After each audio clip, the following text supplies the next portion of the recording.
What up, internet? So hopefully everybody can hear me. Let me know if you can't. I'm figuring out the StreamYard thing a little bit. Now I actually have time to piddle around with it. So that was, if everybody saw that, that was from my old podcast YouTube channel thing I used to do from Almond Tree. My sister, I have 3 sisters. The middle one, Melissa, she did the violin for that, and I put it just it's a acrylic painting I had done a long time ago of Almond Branch. So, and then this little icon in the corner up this way, up there, was some little drawing. One of my buddy from India, this little girl drew. So I just scanned it and stuck it up there. So I'm figuring out little things here and there. Let me see here. So I wasn't sure why I did this. I've been kind of debating, going back and forth on doing a live stream, because I have a few different topics in mind, but then every time it comes to actually starting a stream, I never really want to do it unless I have other people doing it with me. But one of my friends might show up here, Mitch. He said he might come in a little bit, but I just thought I'd go ahead and start it.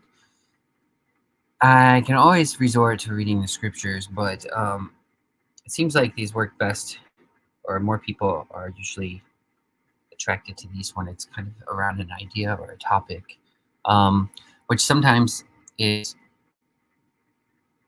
a little bit hard for me, because I've kind of, like last year, like I said, that intro is from my old podcast that I used to do by myself. I kind of started it just kind of almost like the Randos Conversations, just trying to get people's stories and things like that.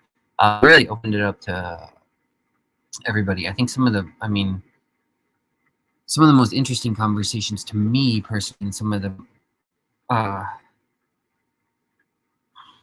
they were really thoughtful, really profound conversations too. Was I had a couple conversations with people more in the occult practices, witchcraft, things like that. So that's what I mean. It's kind of I feel like after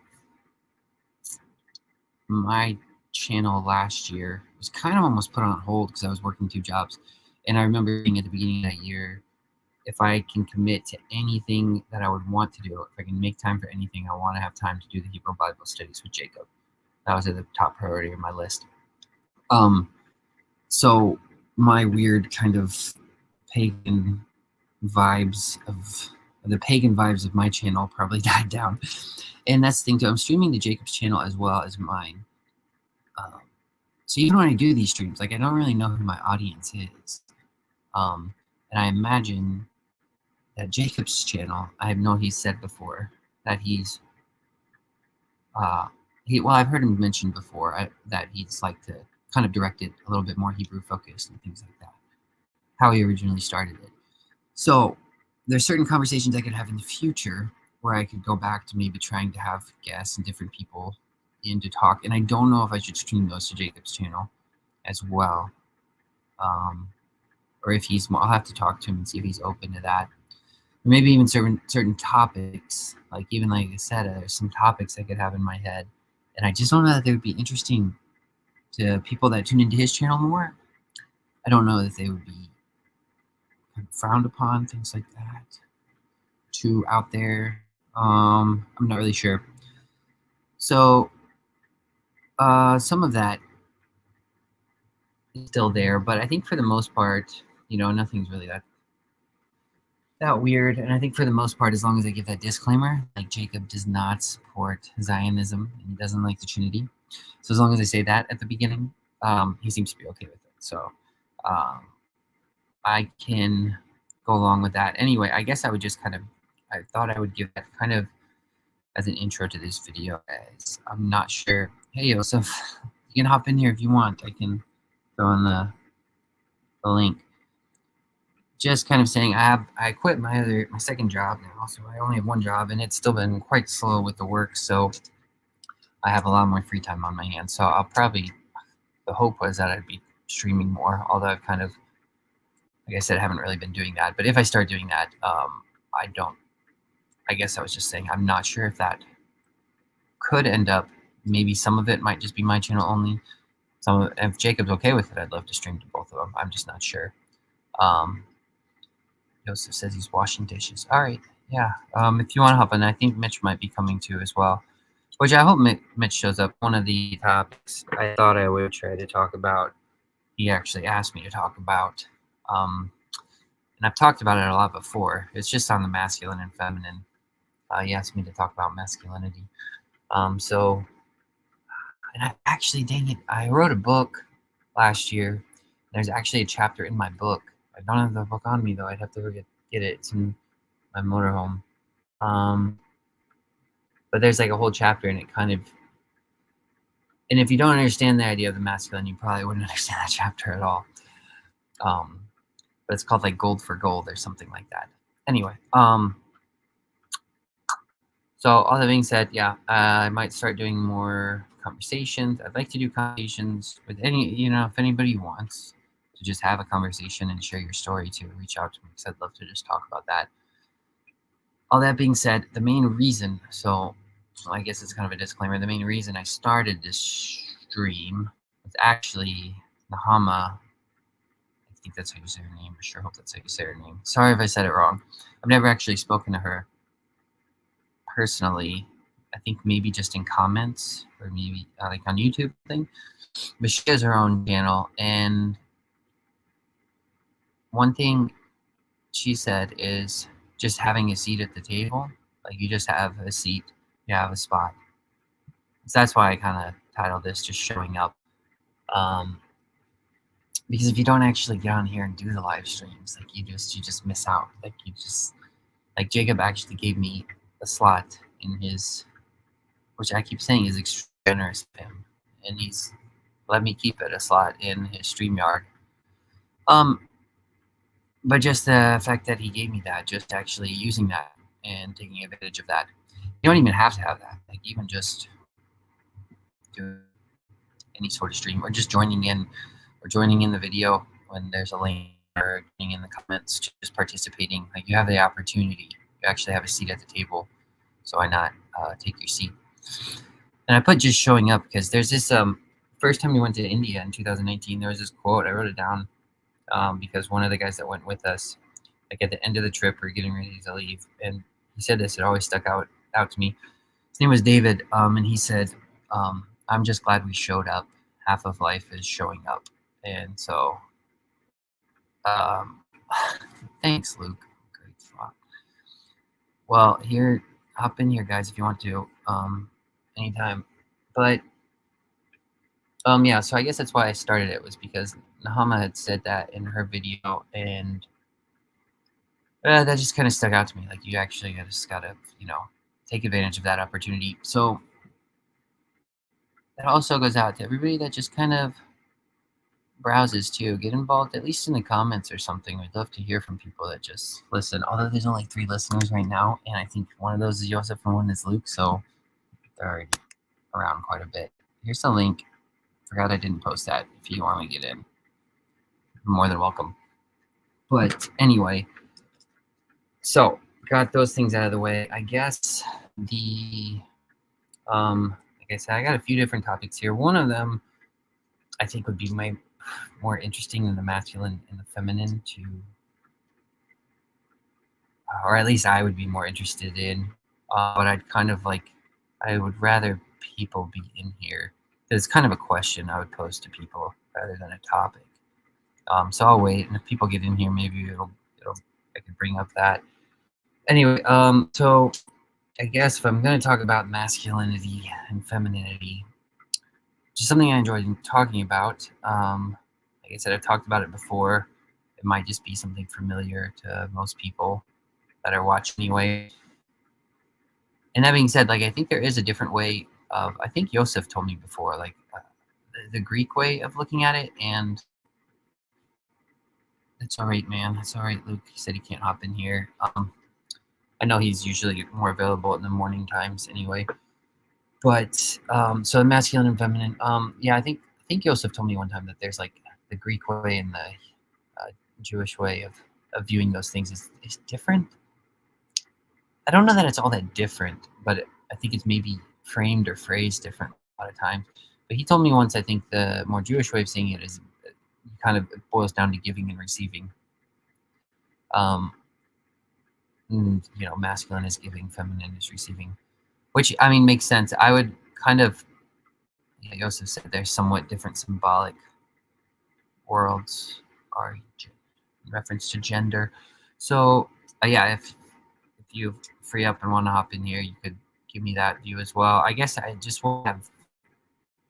I haven't really even studied up on it. Like it's kind of reading different things, gathering bits and pieces, almost through story, somewhat through experience too.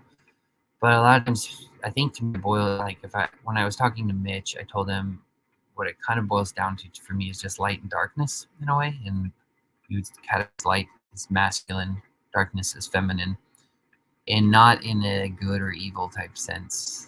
I've encountered people where I bring that up and they think, light is good, dark is bad, but just in mystery and clarity, you could say.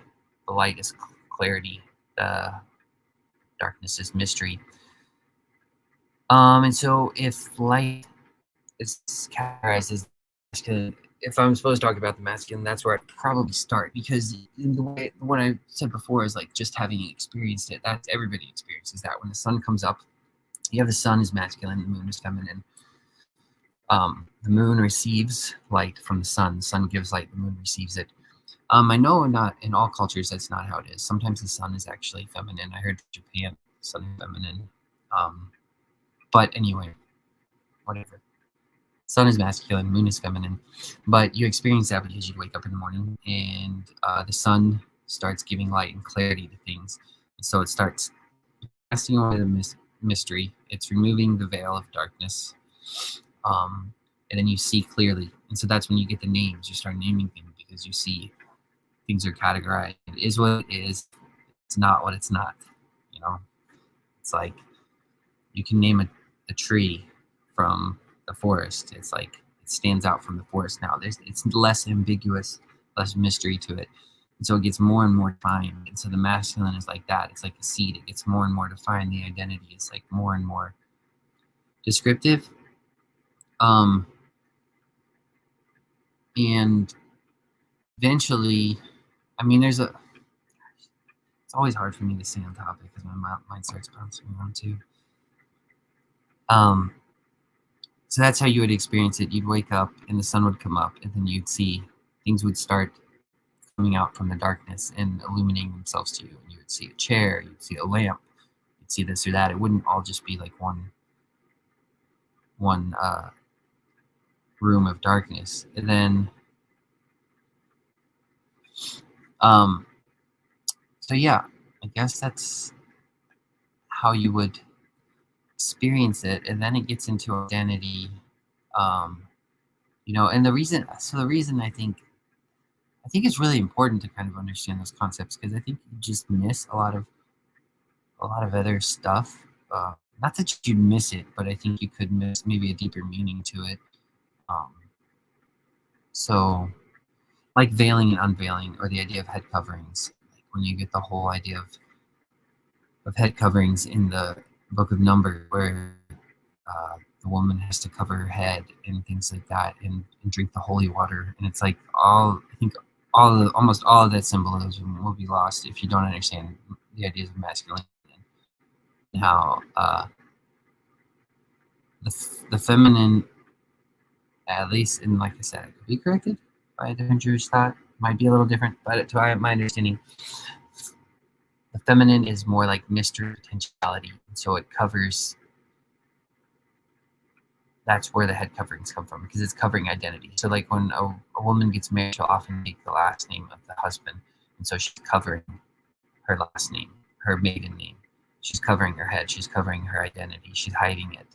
And there's really great purpose, like universal purpose in that. That's what I think, like in George MacDonald's Fantasties, it's like the first chapter, and it's like one of the most profound statements he starts making.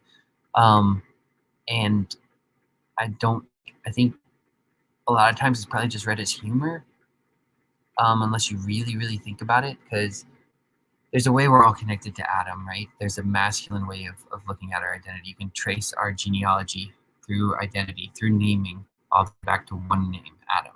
Every man, whatever one is, he has been named already, for it is known that he is man. He is Adam. We all come from one man. But then there's a way, like, even if you want to get contentious about that, or get contentious about genealogy or things like that, the feminine doesn't allow you to do that because you don't know your mother's maiden name. That's like the importance. I know so I do know, I have heard this, that in Jewish tradition, the feminine name stands out more or something like that. But the point I was making to George MacDonald's, or to me, the point he was making subtly in his first chapter was, so the character, Anodos, however you say his name, encounters this fairy woman. And then she, it's this little fairy, and she's dressed in like Greek attire. Looks kind of, I don't know who she's supposed to kind of resemble, maybe Athena or something. Because she makes a comment about his philosophy or something. So she kind of, I don't think it's important necessarily who she resembles, but she grows to basically his size, and he reaches out to touch her, and she says, "Don't touch me. Why would you touch me?" And then she says, "Don't." I think she says something like, "I could be your grandmother," and he's like, "There's no way you could be my grandmother. I know my grandmother." And she's like, "Well, do you know all your grandmothers?" And so I think what it's revealing there is like, you don't know who your brothers and sisters are because of the mystery of your name as well, because we're all connected through a masculine, clear identity, but we're still all connected through a feminine, like mysterious identity. So if you were to get contentious about something or be like, "That man's not my brother, that's my enemy, he's not my brother," well, you don't know your mother's name, so you don't know if he is your brother or not. So I think that was to me, I thought that was a really profound point of the significance of the feminine covering identity. And just kind of that idea of, I guess, if you don't understand the things, the idea of masculine and feminine to its, I guess, fundamental level, you might overlook sort of things, or they might slip past you. Let me read what Joseph says here. He said, "Yeah, we have somewhat different symbolic worlds regarding gender. Official Jewish men also cover their heads. That's true. And I do too. Right now, I'm covering my head. I especially cover my head when I know I'm saying something heretical, because I don't want God to smite me. Yes, you always know your mother is with certainty. Paternity is always contestable." Oh. Okay. It's like the opposite. Yeah. Only your mother can be sure that he is your brother. That's interesting. That's interesting to me too, because only your mother can be sure that he is your brother. I'd like to hear more about that. But that interests me because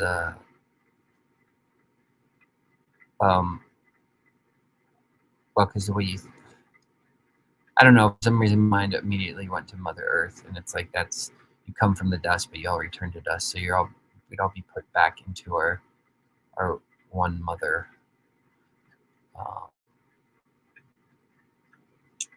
But that's probably not what Joseph is thinking. Maybe, I don't know. That's where my mind went though. Anyway, yeah. So that was my thoughts on masculine and feminine. So the moon. I did have a conversation a long time ago with Sherry and Luke Johnson about the moon, and how the moon is feminine in the way she veils and unveils herself. I mean, there's so many ways the moon is feminine. The way it's associated with water as well, like the waters of the womb. Silver versus gold, like gold and silver light.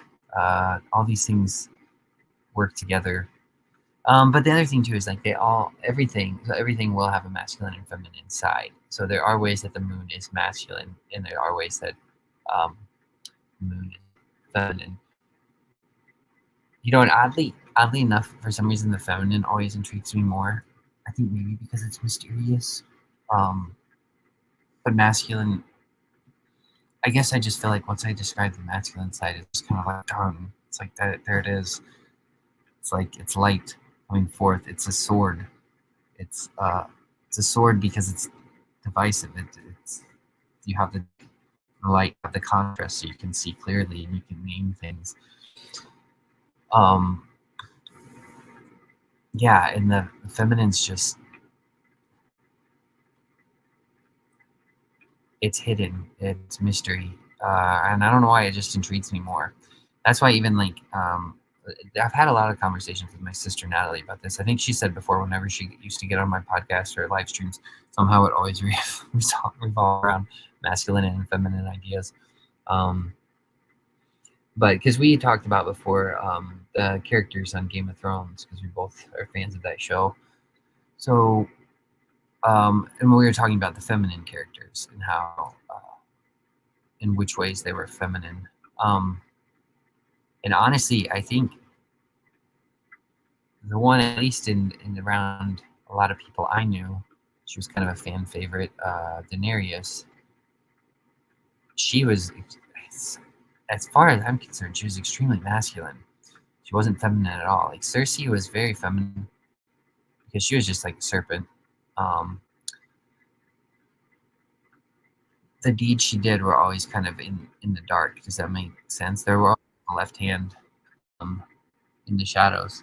So, what's up, man? Hey, Thanks for coming. probably just for a couple minutes, but figured I'd say hi. Thanks. Yeah, it's good to see you. On video, yeah. I know. Yeah, so this is what I think. A lot of the stuff you're saying has a lot of overlap with, especially Kabbalistic ideas. There's no question. The sort of stuff around the light, and the darkness, I think, has quite a lot of resonance. And there's a whole discussion there. But I think there is this kind of, this is where it gets kind of murky, because there's this inversion almost around things like parenthood and also things. It's really interesting with Kabbalah, because in Kabbalah, it's the feminine aspects that are much harsher and more destructive than the masculine. Really? So it's interesting that you brought out like the sword and stuff, because in Kabbalah, like it's like justice and like judgment are feminine, not masculine. Why is that? Why is that? Yeah, because I would think it'd be the opposite. Because the feminine is generally associated, as you said, as you already said, giving and receiving, and all these things, as Kabbalah also has, everything has masculine and feminine. Like it's all kind of, depending on how you frame it, you can see it one way or the other. But because it's the thing that imposes boundaries, it's the space, but it's also the boundary setter, right? So like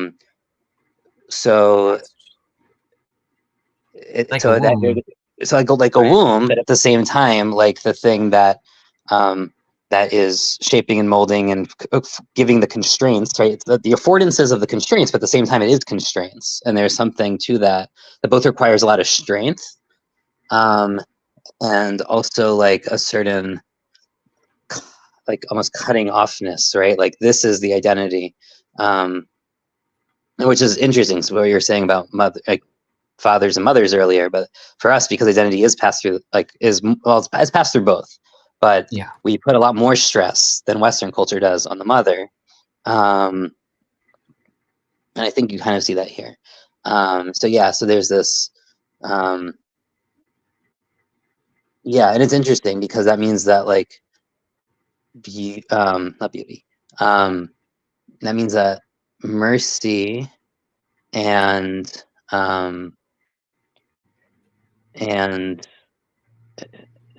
like mercy is like a masculine trait for us, and it's like the opposite before. because mercy is that which is like undeserved and kind of overflows the bounds of of strict justice, let's say. Not obviously in the McDonald's sense of them being the same thing, and in many ways Kabbalah is totally on board with that. They are kind of two sides of the same coin, but it would say the one side of that coin, the mercy side is, or the grace side or whatever, is actually the masculine, because it's this unbounded giving that, like, it's also associated with like insight, you know, like that the flash of insight is masculine, but the um, incorporating it into the pattern is feminine. The pattern that receives it and like integrates the insights feminine.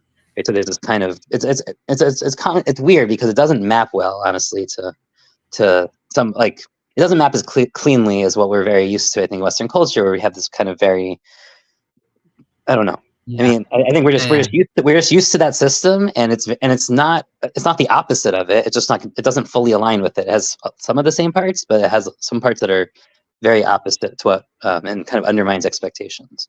Yeah, I mean, I really like it. It almost seems like it's taking a step back, looking at it from like a broader perspective or something. Because I remember you had told me that before, because I think I used to say that mercy was feminine, and then you said actually it's usually thought of as masculine because in terms of giving and receiving. In this system, yeah. But like, because I think the reason I said that is because, you know, like in a very immediate set, a lot of times women are described as more empathetic or more like almost, you would say, merciful or something like that. And so, because you kind of get that from your mother. But I guess in that sense, if you take a step back and look at it, if it's framed as in terms of giving and receiving, if you're an infant, then you would be in like probably the feminine position to the mother at that point when she's giving you those. If she's giving you like compassion and mercy and things like that, maybe. Yeah, I mean, it's interesting. The infant, on the other hand, I'd say it's also the opposite, right? Because the infant is trying to get as much as possible. In some ways, it's almost a pure masculine. It's trying to take without bound, and it's the mother that eventually will define the identity boundary between the mother and the infant, and will have to say, no, like, you know, I'm gonna, like, taking you away from the breast, or taking you, like, cutting you off, or like standing you up as your own person, and recognizing that you are an independent other. That is the role the feminine has, for which is the inverse, right? It's this stop, you know, and take a space back. So I think that's. We also get this, by the way. I mean, the Kabbalists talk about this a lot through this midrash on the second day of the third day of creation, second day of creation, where the waters of have filled the whole world, and then God sets a boundary for them to allow the land to exist separately. And that boundary setting and telling the waters, like, enough, which also happens after the flood, and also happens in the midrash about King David with the altar and the flood underneath the altar that we talked about before. Right, like that's a feminine act. And David, in fact, the moon for us, even though it has both masculine and feminine properties, right? The moon is both is symbolic of the Jewish people, but it's also symbolic of the Davidic Messiah. So it's associated in some ways with this very almost. I don't necessarily know it's a gendered sense, but it's this very. Yeah, it's a whole other world of symbolism, basically. That's kind of hard to explain. So yeah, so while on the one hand, and I think it's association with the feminine, obviously, because it has a monthly cycle. It's much more strong than its giving receiving aspects in some ways. But the fact that it kind of is always in this state of mixture is important. It's right. So for us, so we used to have, like, in the evening everything's like dark and kind of flat, and you get clarity in the morning. But it's actually interesting because evening in Hebrew, and like when it was evening, it was morning type thing, right? The word is erev, which means mixture. The evening's always the mixture, and in the morning you get clarity. But there's kind of this, but you have this mixture, right? You have the stars or the moon, whatever, and you have the dark. But it's never just dark, right? There's nights is seen as much more of this kind of awareness of, like, this liminal period, I guess, of mixing of light and dark, and it's morning where that becomes clarified and separated. Then, yeah, that's interesting. That's really interesting. and also, by the way, random fun linguistic fact. I know Mitch is here. Yeah. So Europe, the word Europe, Europa, right? Which is based off a Phoenician word, Canaanite word, which comes from Eretz. It's the land of the setting sun, Europe, and Europa is associated with the evening.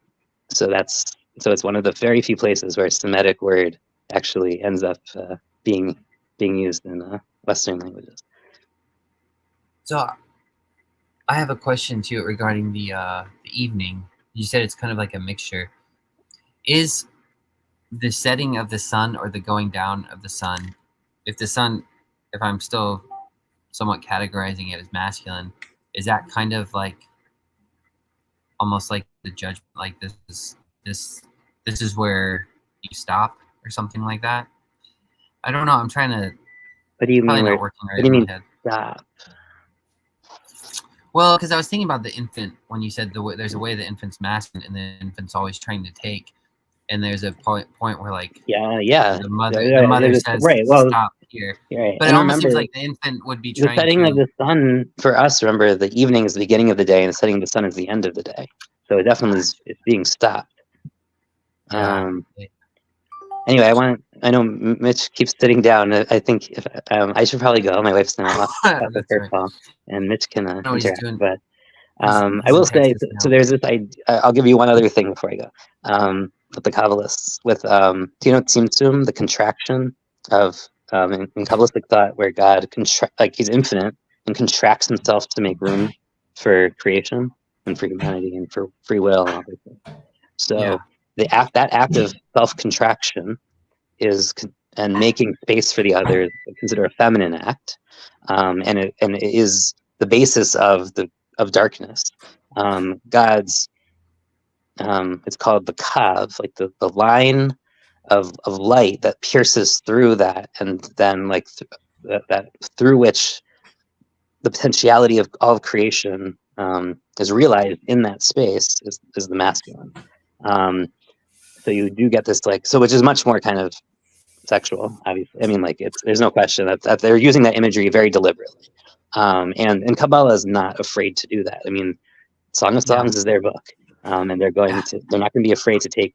I mean, they're not using it literally, but they're not afraid to use the images literally in the way, and the metaphor literally.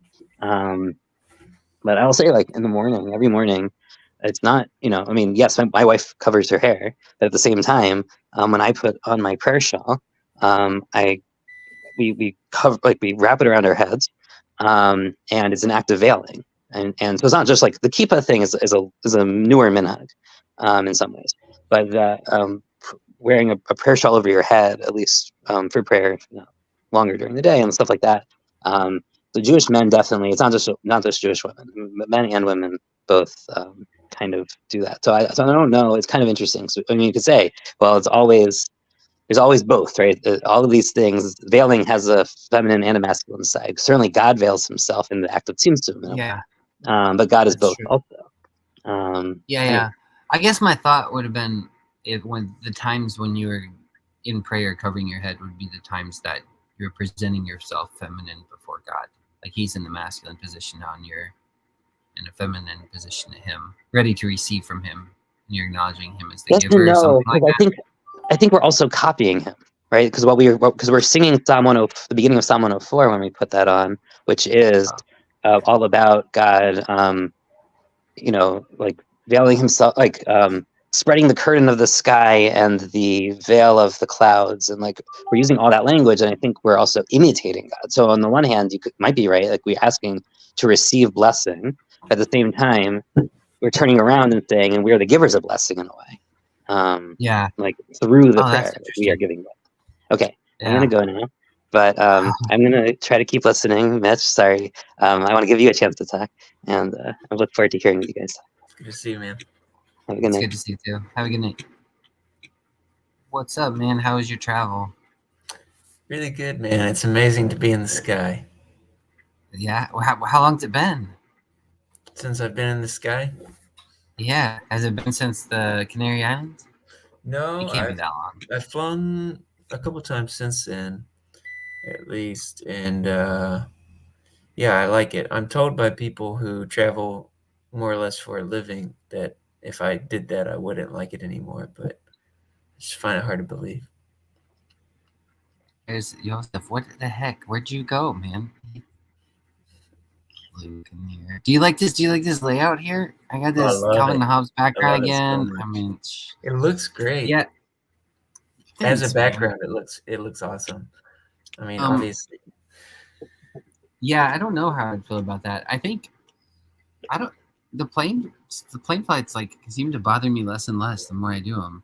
Even flying to India, it's just by the time you're done, it's kind of like all right, you know. I don't know. I like But the whole thing. I like the airport and everything. It's Oh, I love the airport. The airport's a great man. place. Dude, have you listened to the Weird Studies podcast about the airport?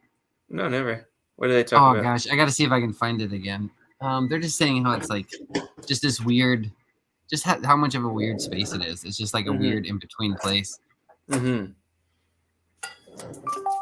either here or there. You know, you're just not like when you're It's in like the its own terminal. You're not city. What? What- Anywhere really. It's so interesting too how they. I know, the bigger airports. What's up, Trey? The bigger airports are like museums too. They have all these artifacts and like special exhibits and. Yeah. Oh, Luke says hi. That's a lot Hey, nicer Luke. than where's Joseph. That's what people usually say when I walk in a room. Where's the other guy? Where's the other guy? Where's anybody Oh else? man. So did you have any I don't know, thoughts or What made you want to comments? stream? Questions? When you- Oh yeah, I guess you probably missed the beginning. Well, I didn't really have a topic. I thought I was talking about the masculine and feminine, but the main reason that made me want to stream was Nahama. I sure hope I'm saying her name right. She's got her own channel. I think she's been on Jacob's channel before. I've never really even talked to her, but she did a video recently, and I think it was basically around the theme of like just having a seat at the table. And she basically said that she was like, I haven't done a stream in 6 months, and I've had this seat here. I've been capable of doing a stream, and I just haven't. And so that kind of made me want to do it, just because I have the opportunity to do it, especially now that I'm not working 2 jobs. I just haven't, and I'm like, why? And every time I think about it, like I'll get home and I'll be like, or I'll just be sitting at home and I'll be like, maybe I should do a stream, and then I just don't do it because I'm just like, I don't know, like I halfway feel like it, I halfway don't, and then I'm like, I don't. A lot of times don't want to hop on here and just be talking to myself. Mhm. But part of me is like, well, that's still an opportunity I should probably take advantage of. If I have a seat at the table, I should just sit there, even if it's by myself. But that's why I titled it "Just Showing Up" too, because the first time we went to India, David, I don't know if you know David Cisneros, right? Mhm, mhm. Yeah. He said it always stuck out to me when we were leaving the first time. He said, "I'm just glad we showed up. Half of life is showing up." And I was like, man, it's such a good thing to say. So, just showing up. I guess that's what made me want to do it. Mostly, just showing up and see who else shows up. Yeah, the odds of something happening are 100% more likely if you show up. Yeah. So this is probably accurate. I think it's a penis joke, but whatever. Definitely show up. So how are you doing, Trey? I haven't talked to you in a long time. I'm doing good. I may have to go. Calling y'all right before a date, so I'll let you know how it goes. But That's yeah, I'm good. doing good. Yeah, yeah, that's exciting, man. I'm very, Yeah, very cold, like immensely cold. Really? Aren't you in like LA or something? Yeah, but normally it's like the jitters. 85. It's like perfectly warm and everything like that. So. Oh yeah. Okay. What's the plan? You got a plan for this date? I'm right next to the restaurant, and then I think the next plan is take her along the pier, show her where all the surfers are, everything like that, or Don't show her talk the about surfer. Zionism, light stuff. Oh yeah, it's good. It's good. Throw some money on the Yeah. ground too. I learned this. Yeah. This is a trick as well that gets you girls right, Mitch. Yeah. Just call her ugly the whole night. It'll go great. Mm-mm. Yeah. Uh, Luke says, "Be a total stud. Be as charming Yeah. as possible." thank you. Well, you're showing up You- then. That's for sure. I am. I haven't ditched it. You know. Hey, do you know that meme? Show up. I just showed up. You know what I mean? With core videos. Have you heard of that? I don't think I've heard that one. No, I missed that No. one. Sorry. Oh, it's a meme where like the guy goes, "Show up. I've been showing up. I've been showing up." Andrew knows. Andrew knows. If Andrew Andrew's in the knows. chat, he knows. Dude, that's really exciting though. I'm glad you got a date. Yeah. How you been, She's Jason? hot. I've been good. Don't date any ugly What's new? girls. That's the rule around here. Don't date any ugly girls. I'll consider it. All right. Not much is new. I'm just like I said, right before I went to India, I quit the Pizza Hut job. So now that I'm back from India, I just got a buttload of free time on my hands for the most part. But I haven't been doing really hardly anything productive with it. So, which I don't know if this counts as Sick. being active. Maybe this does. It's something. I feel like it is. It's showing up. Yeah, a date would probably be more productive though. So you're Yeah. doing better than me. Not that guys, productive for my wallet, but You both asked one another how you're doing, and how you doing, Mitch? That's what I wanted to say. Is the question kind of makes me freeze up every time. I never know what to say. I Not don't dead. know what metric I'm supposed to apply. You know. Opposite of dead. Oh yeah, then it's good every time. See? I wonder if everybody has that same metric in mind. Are you gonna ask your date how she is when you see her, probably, or she'll ask you? Maybe. We'll see. Anyways, It's starting to rain out here. Good luck, man. But it's those these conversational questions we have, these rituals that we have. But the how are you one, really, it gets me every time.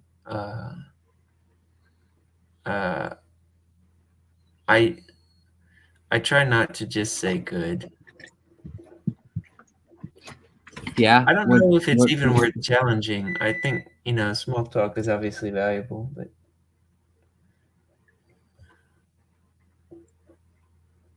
and it gives someone an opportunity to, it's sort of a free pass to talk about yourself. Do you ever just say when you're not good? Do you ever feel convicted about that? Like when people ask you how you're doing and you're really doing terrible, do you ever just start complaining, or are you just like, no, I'm good, everything's good? I really don't. I really just freeze. Is the only thing I do, because I think, well, on the one hand, I could tell you some negative experiences I'm having. On the other hand, Trey's saying it, if it's opposite of dead, then I'm good every time. And on the other hand, maybe I'm being invited to, talk about myself. On the other hand, maybe this is just some social lubricant, and it's just going to make the conversation go easier. How much I love that term. So I didn't know you loved it I too. need to say it more and more, please. I just like the word lubricant. I didn't know that about you. Yeah, I'm sure you did. It's not that crazy to figure out. You could have in all our private chats. It's pretty obvious. I like those kinds of words. No, I get what you mean though. It does feel that I think a lot of times it is just a social lubricant. It's just a weird formality or something like that. Which is nothing wrong with that, I don't guess. Maybe you just respond that way. Just like, do you really want to know how I don't really know. am? I even tried that really for a while, but it's so tacky. Do you really want to? Yeah, Really you wanna should do- try it for a while. I mean, Just this should be your response. You say, You buy me a Coke, and I'm good. And that's all. That's it. I don't drink Coke Just much make anymore. everything better. What? So- I thought that was your favorite.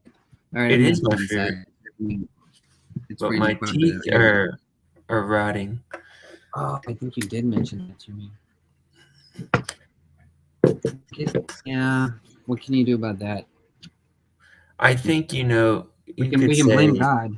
You could just ask by what metric every time. Like, well, what? But then it's annoying too because I think it really just is. It's filler, and that's fine. There's nothing wrong with that.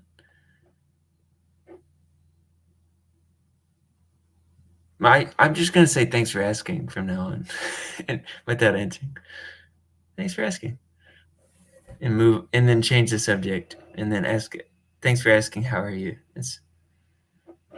That's my new method for the next couple of weeks.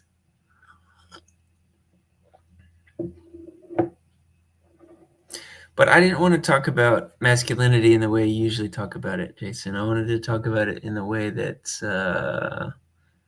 like the advertisement of masculinity, the commodification of masculinity, the masculinity cult, the write down 10 things that are masculine, and we all get basically the same things still, even though the word is being rethought.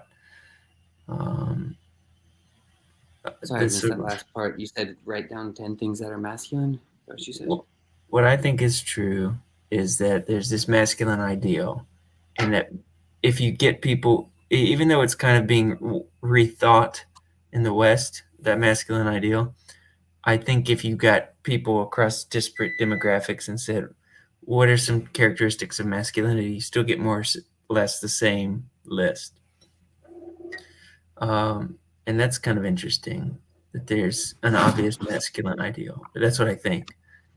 And I think it's cool because I was raised to think it's cool. I think the masculine ideal that we hold is cool, and I aspire to it because I was raised to aspire to it. At the same time, it's kind of a genetic lottery, the masculine ideal. So It's kind of the what was that last part? It's sort of the cards you draw genetically because so much of it is gotcha. Yeah. connected to biology, and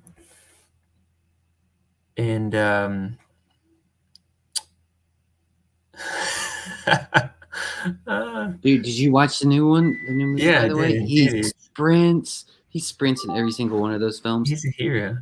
Yeah, he is. Tom Cruise. Yeah. So Sandy's here. I don't know. I guess it's her. Sandy, is that you in there? One time someone joined in and then they had the same name and then they said, no, that's not me. Oh, okay. That's his. I don't know. I don't want to add him and get a wiener on there. I'm Oh, that's just fine. making a cup of tea. hey, Oh, I okay. just made some for myself. I know. I Hey, saw what your is tea and I'm like, I want a cup of tea. That's Well, nice. Mitch, drinking tea is not masculine. I so know. just I was follow just that. about to say that. Excuse me. Well, the It's fact coffee. is, it's Coffee? we get these things where Coffee like is way more masculine.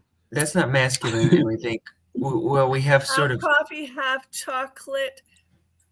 2 Chocolate's not masculine sugars either. and 3 shots of cream. That's Mm. masculine. That's What's my masculine. guy? I'll be back. I need tea. All right. It's why my teeth are rotted, actually, because a man in my church said when I was putting cream and sugar in my coffee, that's not how a man drinks coffee. And from then on, I drank it black.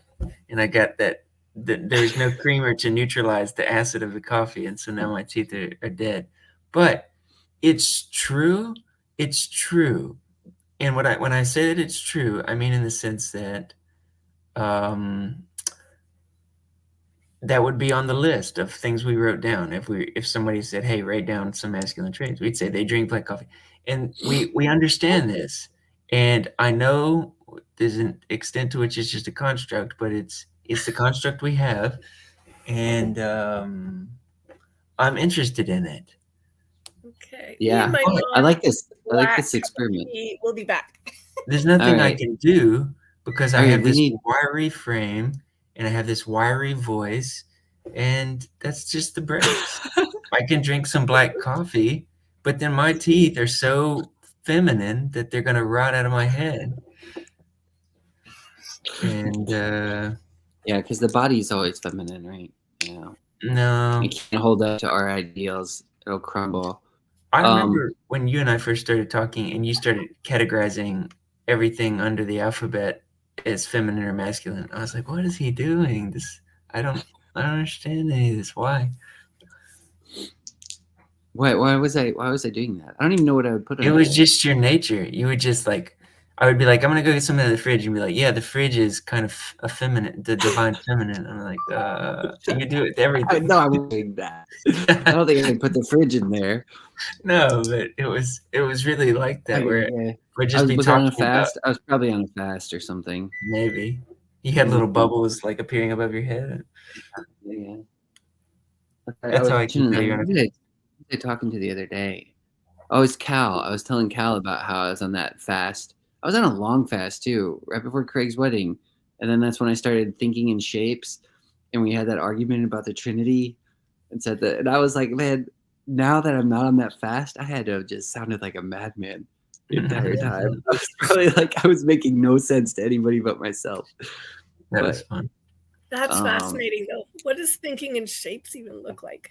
That's the only time it's ever happened to me. I really want to get back there. I need to go on another long fast like that, and maybe it'll happen. But I was just like, kind of falling into the symbolism of just shapes and patterns and stuff. And so I was, one of the ones that kept coming up for me was the hexagon, and I was literally seeing hexagons everywhere. It was really strange. Like it wasn't really just synchronicities either. Like I'd just be talking to someone, and then I noticed, like at Craig's wedding, I was talking and this girl was wearing hexagon earrings, and then I'd look somewhere else, then I'd see a hexagon somewhere else. It was just all over the place. But then seeing that, and then just that's more like seeing shapes, but I was just like thinking in shapes, and like you get into, it kind of bleeds into thinking in numbers as well. Because when you start thinking in shapes, like different shapes have a certain number of points, and then that means something as well. And so, Yeah, it was just, that's it probably was what was fun. It was a happening lot of fun. in your masculinity femininity stage. You're probably thinking in gender binaries, because I'll be like, oh, I love you, Jason. You'll be like, love. That's sort of a hexagonal thing. When you're singing whatever it is you're singing, you're categorizing everything. Yeah. You're just like sorting it. Well, I wish I would have stayed with it, man. I wish I wouldn't have broke that fast, because that's what I mean. I felt like I was like right on the edge of something, and I was seeing hexagons everywhere. And the best I can say about it is it's kind of, I mean, it gets into the as above, so below thing, on earth as it is in heaven type thing, because you have a triangle pointing up and a triangle pointing down. And that's, I think, the basic symbolism of it, which, I mean, it's the Jewish star. That symbol is the hexagon. And so, but I remember that's how I was trying to frame the Trinity when I was talking to Mitch about the Trinity, and it was not making any sense to me. I was like, "Look, it's the Trinity." It's like, it makes so much sense. You did bring me around on the Trinity in some ways. On your, I mean, it's not appropriate to call it a Trinitarian understanding. I just call it a three obsessed understanding of the world. Yeah. Well, it was weird. And I don't even know how accurate it was. It was just like, I would draw a triangle pointing up and a triangle pointing down. And it's like, one is pointing up to the heaven, be like Father above. One is pointing down to the earth, Mother below, Mother Earth. You put them on top of each other. And then it's a bunch more triangles, and it was just going out everywhere. And I was like, what is happening? My problem is, and always has been, I didn't have any use for it. And for better and worse, when I don't have any use for something, I can be ready to reject it, for better and worse. Well, I was probably right, because I mean, at least you were trying to endure it. I think everybody else at the table just got up and left. Like, what is talking Well, once you started setting stuff on fire, everybody's ready for the unmarked exit. Yeah, we set the flowers on fire. Well, I think I set the flowers on fire. I say we, but I think it was mostly me. It was Mhm. an accident. There were candles on the table, and I think I used the flowers. I was trying to use the flowers as a demonstration, wasn't I, or something like that? And I moved them, and then they got put over the candle, and then everything was smoking, and then Fire is a triangle. yeah, it's very pointy. Yep. Which I guess is masculine. Hmm. Not necessarily, but sure. Not necessarily. A circle feels more feminine to me. Yeah, don't but know if a neither triangle of them, feels- neither of them are humans. So when I'm talking about masculinity and femininity, I want to talk about human beings. Okay, one thing, can I say this about the triangle though too? This is always intrigued me, is when you summon spirits in occult practices, in order to get them to do your bidding, you summon them into a triangle.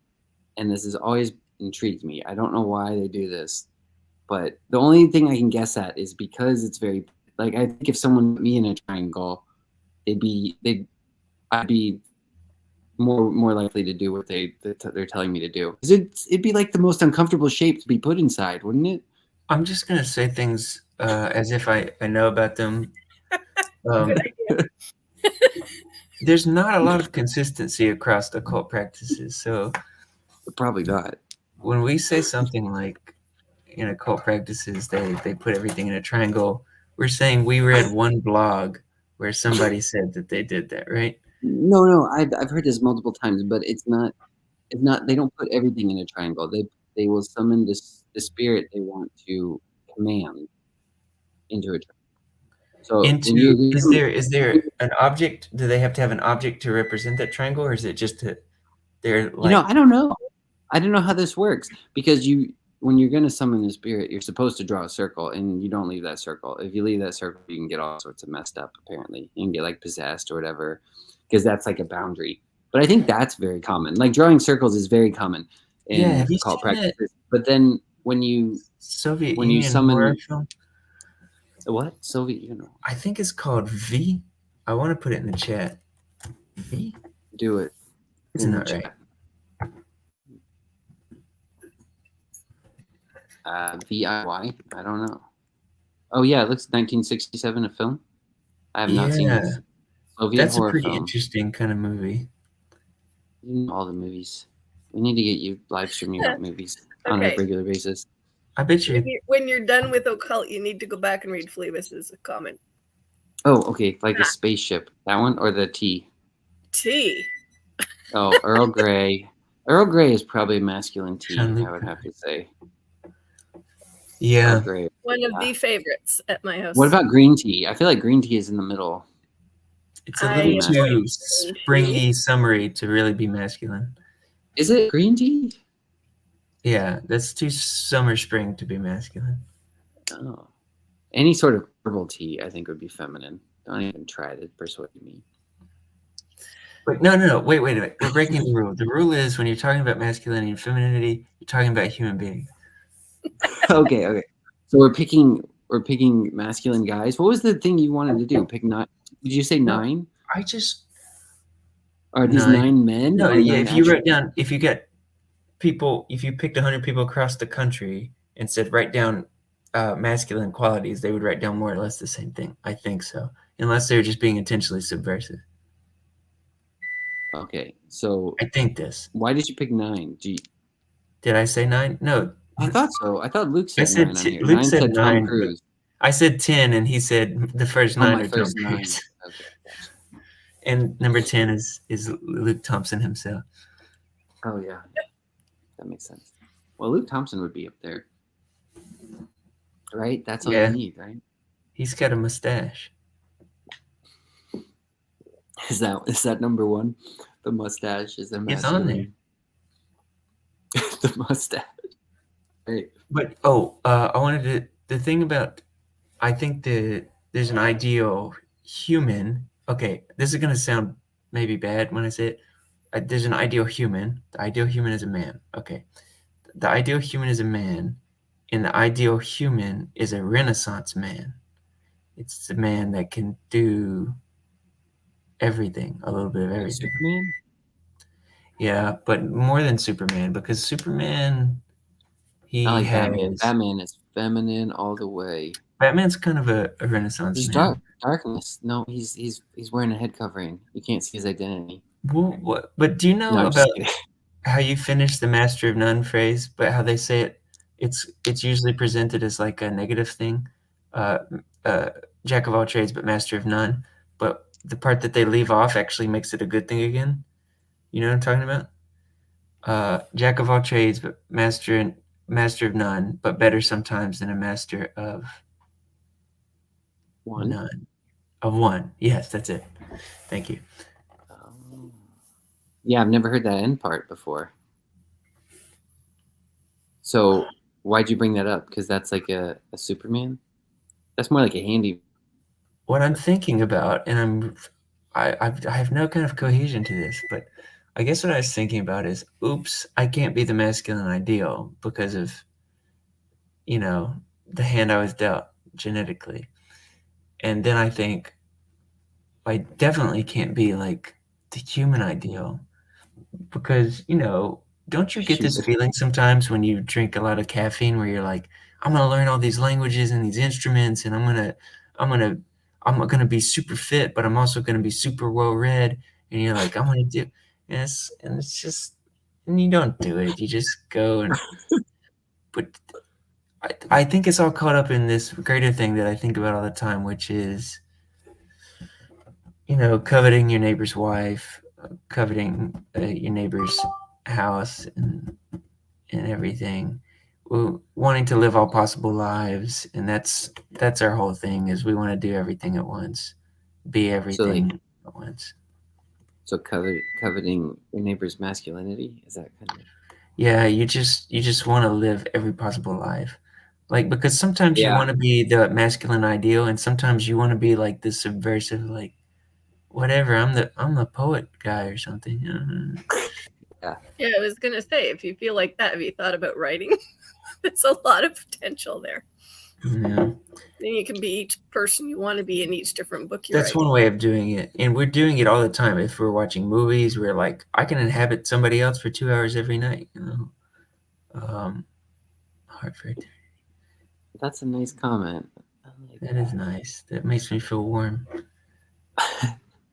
That's good. Should make you feel more masculine. And so, oh well. I'm gonna die in so many decades anyway, if that long, and that will be that.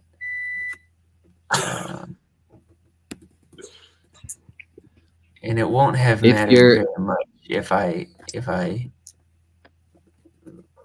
how many lives I managed to live. But you do feel a sort of stewardship, like, oh, I've got the one. Is there some one thing I'm supposed to do with it?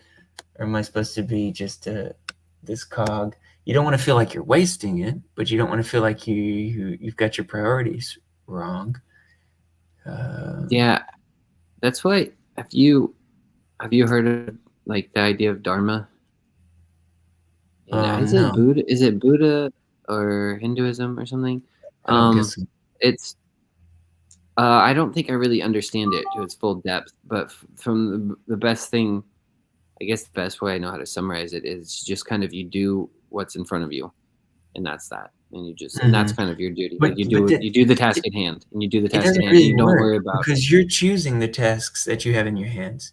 You're putting yourselves in different positions all your life, so you don't really get around having to choose what you do or who you are. Elements of choice in everything, though. Hmm. Yeah, you're stuck choosing. Some things you don't choose, but you are stuck choosing no matter what. Things will happen to you that you didn't choose, but you're always going to be choosing. All right, Kirk's here. As far as I know, this is really Kirk. Is this a subsidiary of Kirk. Mr. Cool Man?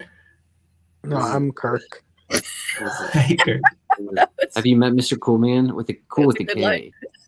Have you seen him on Jacob's channel streaming before? No, I never heard of him. His name's the Cal Kaleo Rivet. He's a nice guy. You should talk to him sometime. But he goes by Mr. Cool Man. But Well, there's a it's lot of okay. interesting people I see on Federici's stream. Yeah. I Mhm. think Jacob is one of the. He likes to talk to interesting people. Mhm. He does. He does. So, Kirk, how have you been? We're gonna I've ask you been well. that. How have you been? I've been well. I've been well. Kirk had no trouble answering that question. Yeah, he didn't. He didn't. So what's this stream about? Well, it's kind of I started it just to do it, I guess. But then we've been talking about the masculine and feminine. But Mitch was asking, "There's what? What was the? We still haven't even gotten to the whole idea of the 10. There's like 10. It's You could pick 10 it was just things a that you would describe scenario. as masculine. There would probably be a lot of overlap between what people would think. So there's kind of I don't know, a collective idea of masculinity. These or are not something like Jason's. that, It would right? be hexagons, refrigerators, triangles. Triangles, definitely. Hexagon, that gets a little more feminine, probably. Both masculine and feminine. Have I seen you, Mitch, before? Maybe I've been around on here before, but not super frequently.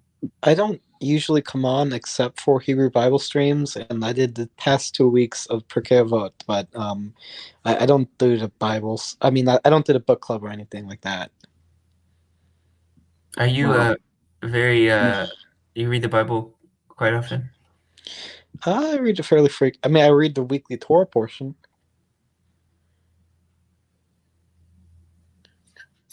Kirk's been on quite a few times. Oh, He's really? one of my I've best never seen friends. you. I don't know if we've been on together. I don't think. But Wait, best friends? Yeah, definitely. Me and Mitch have actually met in person. You know, we've good guy. I see. We So- we hung out on a train track together. I've seen Mitch, his did you meet? daughter. Yeah, Mitch and Jason are good friends. You've hung out on a train track. Why? We climbed on top of the train. I don't know why did we do that. We're just Well, I was just gonna ask, walking around. Mitch, I do guess. you know Federici's channel because of Jason? yes. Hmm. Yeah. I mean, it's a nice little circle we got going on here. It is, and we were hanging out on Jason's channel on Almond Tree for the longest time, before we migrated over here. Since you missed the beginning, Mitch, I threw in figuring out more of this like how to do this StreamYard thing. And so I started it with the Almond Tree intro that I used to have. I can hear. I'll put it You up can and I'll do take the it away. intro. Isn't Man, that cool? that gave me I such love good that. nostalgia.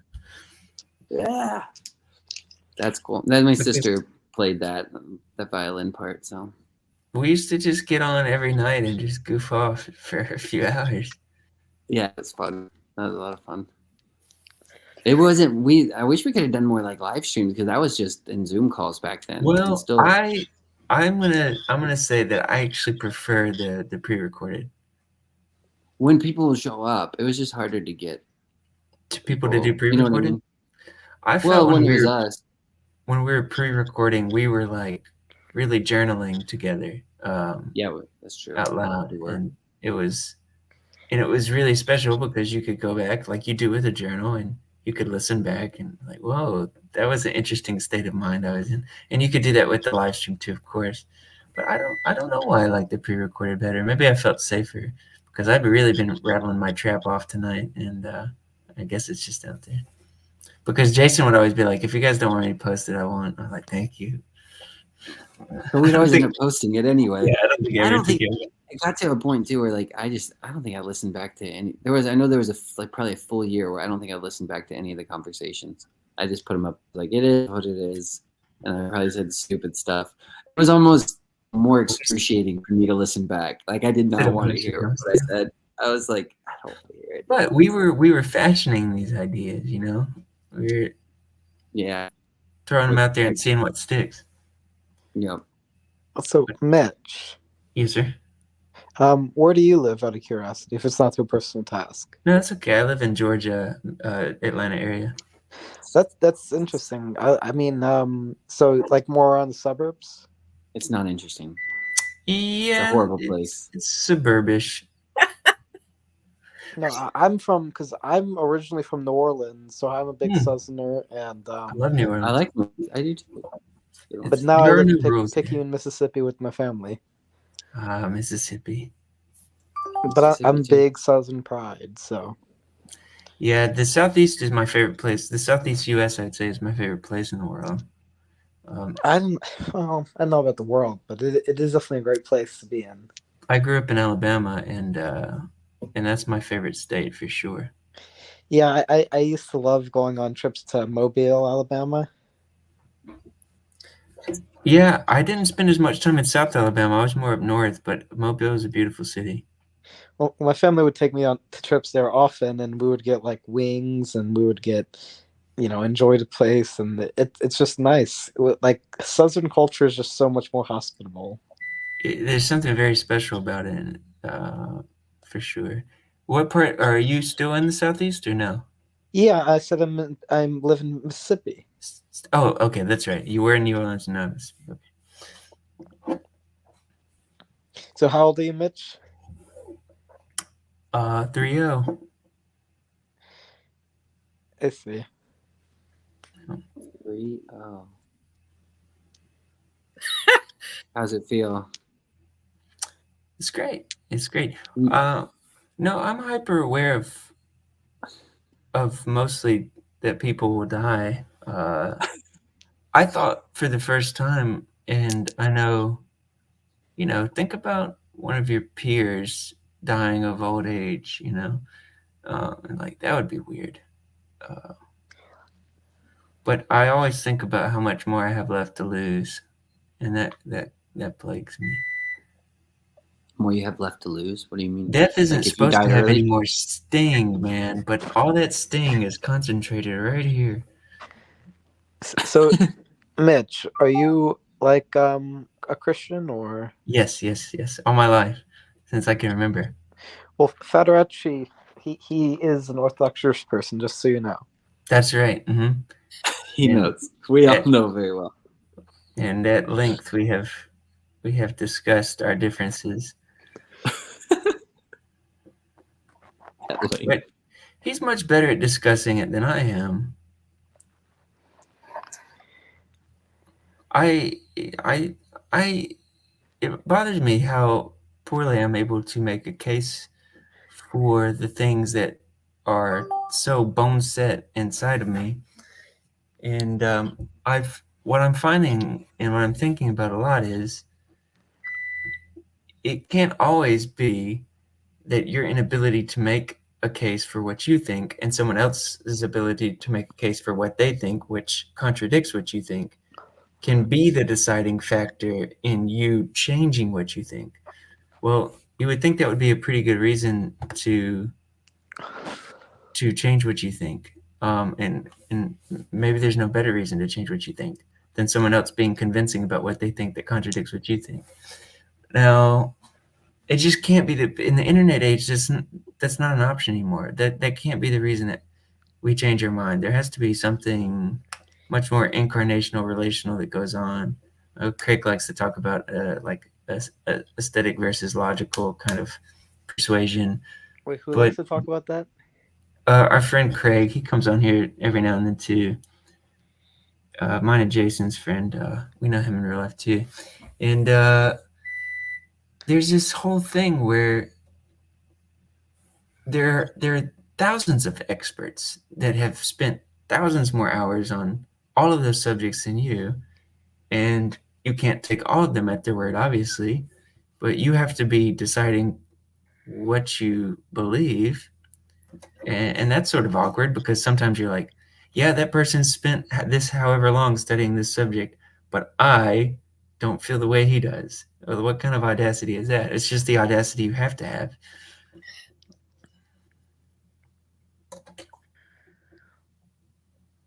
To behave in the world.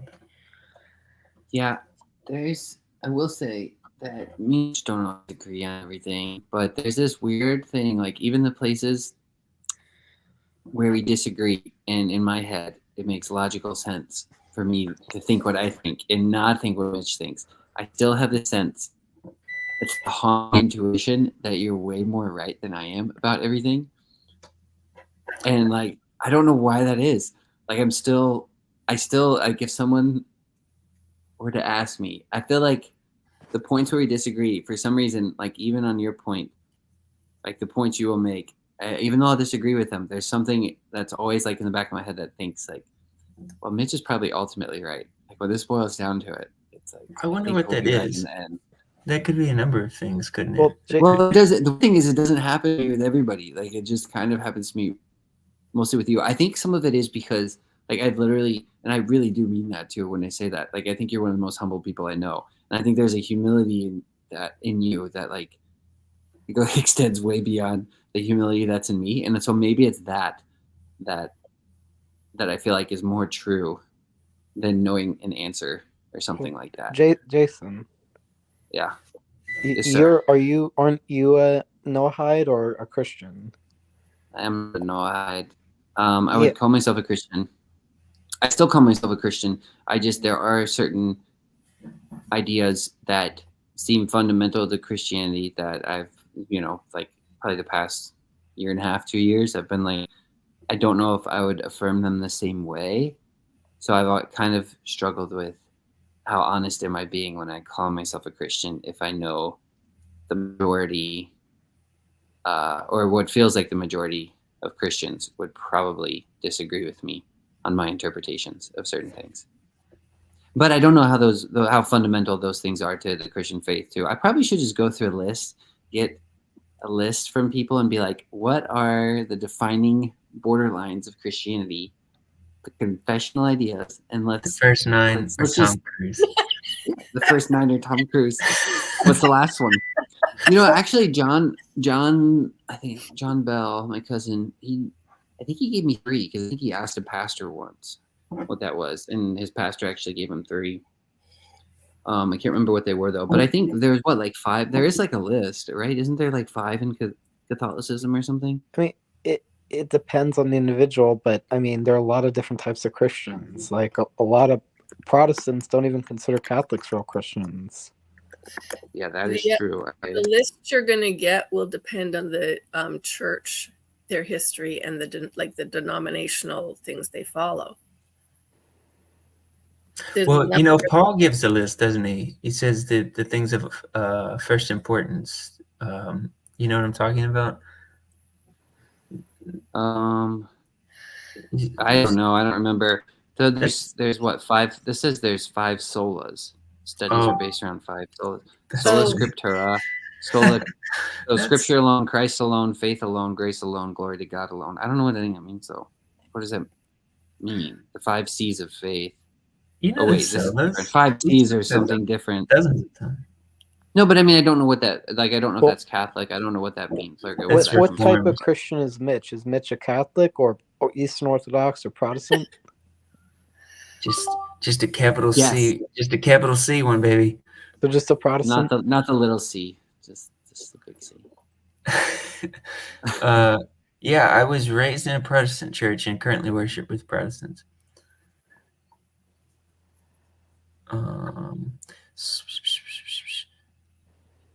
Yeah. The same here. Same here. The things of first importance, he says, are that Christ died for your sins. Well, I'm thinking about Phlebas.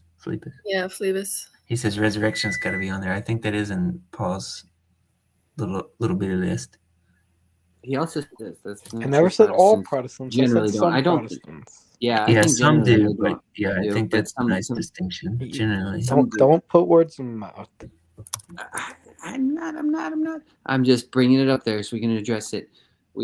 But I know. I mean, I have met some personally that have said that straight from the horse's mouth. Said Catholics aren't Christians. They're Catholics, of course. Resurrection's got to be in there. Resurrection is a very tricky concept too. Like, what's going on with that? What do you mean tricky concept? Sorry.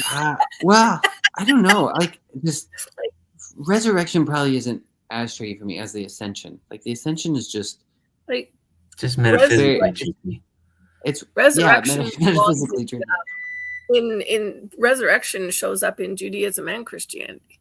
Yeah, I And don't. So I'm like, Resurrection doesn't really bother me. I think some of it. Okay, but the resurrection doesn't bother me because that, like, I really have a problem believing in miracles. Like, I would be totally fine if a resurrection happened today, but then you would expect that person to die again later. But if that person ascended to heaven, it's like, what does that mean? And then it gets a little weird because I think sometimes because of there's a huge emphasis on, in Christianity, a huge emphasis on the incarnation and the body. And so then you have things like, Is this another one and of I don't know. Jacob's? No, that's mine. I put that up there. So SpongeBob and Kamina, Patrick? the little girl in India, she drew that. And I took She a drew picture of that? it. really nice. Yes, it's like it's two little guys. I don't even know what it is. It's I think it's SpongeBob and amazing. though. Patrick. Is that what it's supposed to be? Our planet worships guess it the looks sponge, like 'em. man. And it says "I love you" on. They're holding like a note or something like that. That's lovely. Well, I was just making sure I wasn't accidentally supporting some organization I didn't know anything about again. Fountain of Comfort. I don't It's not so support them. I just don't know what they are.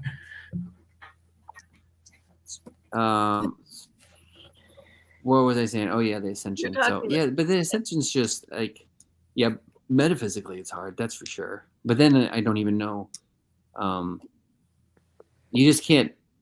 It's one of those things I think nobody's been able to describe, and maybe that's just fine. That's the point of it, is you can never really describe it logically, but it's just kind of a mystery. Like, I guess the simplest is being dead and then being alive again, and we understand both of those concepts pretty well.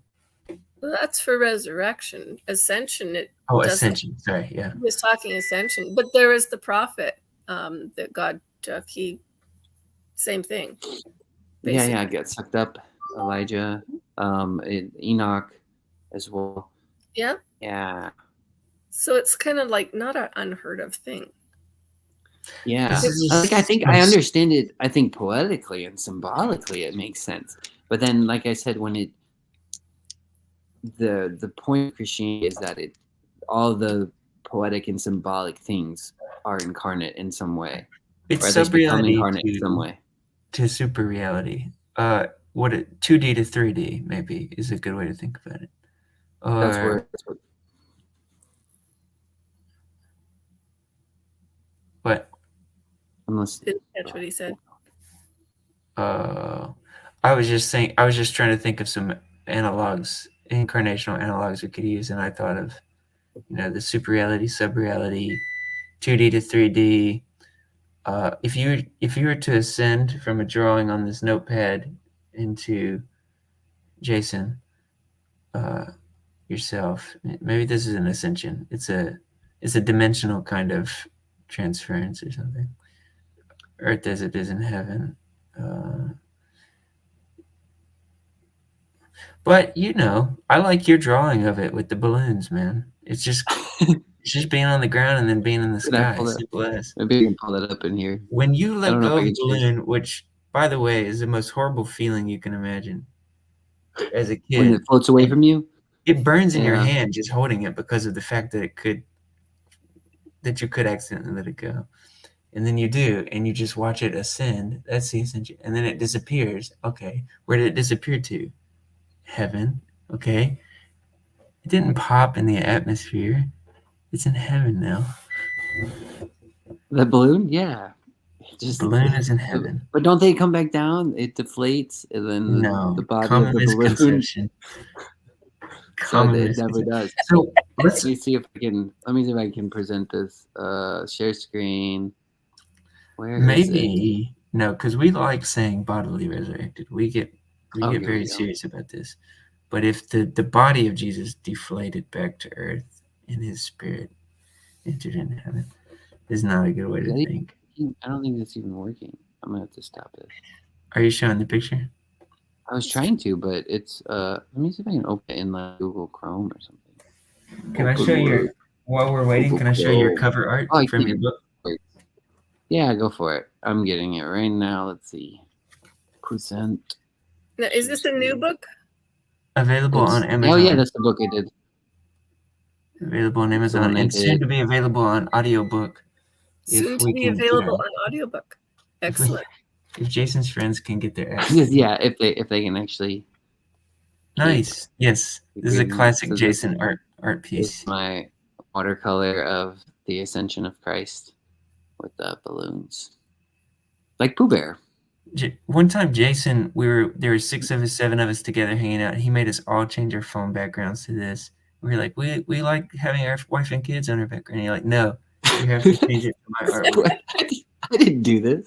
I'm sorry, I'm just making stuff up. No, the reason I drew that though is because I was thinking about the Ascension, and I was like, Mhm.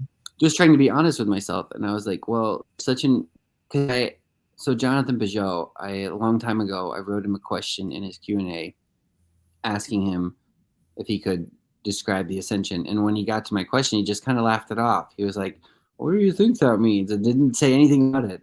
And then I was like, Well- that's not an answer at all. He wasn't like that dismissive of it, but it was kind of, I mean, he didn't even like attempt to it. But the reason it perplexes me is because of the emphasis on the physicality of not What? just Christ, but the physicality of like the miracles in general. And I'm like, if there wasn't an Ascension, it seems like But that's I don't know why how to think about it other than a childlike way of thinking about it. Like I feel like I have to think about it this way. Like I'm like I don't know how else to think about it other than him floating up into the clouds like a balloon. That's I good. don't know. Because I think Is that's it- how Scripture describes it. Why not? You know, we don't know anything about what's up there. Exactly. We don't know what happens up there. Yeah. It's fine if he I don't- floated straight into the sky until he disappeared from view, and we understood that he entered a portal into heaven. Let's Yeah, I embrace mean, I this guess that makes total childlike. sense. I guess if we're thinking of Would Peugeot because all have the been other stuff half too, out where of a like job? Jesus is walking through walls and things like that. It's like if he can walk through walls, once he gets past the clouds, he could just dematerialize and This go is through a fine. portal. In the book of Enoch is the same thing. When he ascends to heaven, he goes through different heavens. He gets taken up into there's 7 different heavens, I think, and he's kind of given a tour for each one. Did you listen to, let's see, which was it? I'm trying to remember if it was the Pirkei Avot stream with Prezi or if it was Ben talking to Jacob. They were talking about, like the sort of the rooms, how you go through different rooms, and in whatever the reading was that they were going through, they were talking about sort of being at an entryway to a great banquet hall, and sort of the I'm losing the word. It's back way back in school when you learned etiquette. Etiquette's kind of the word, but not the word. That place of how you behave, all of those things, and that sense of entering with respect and stuff. And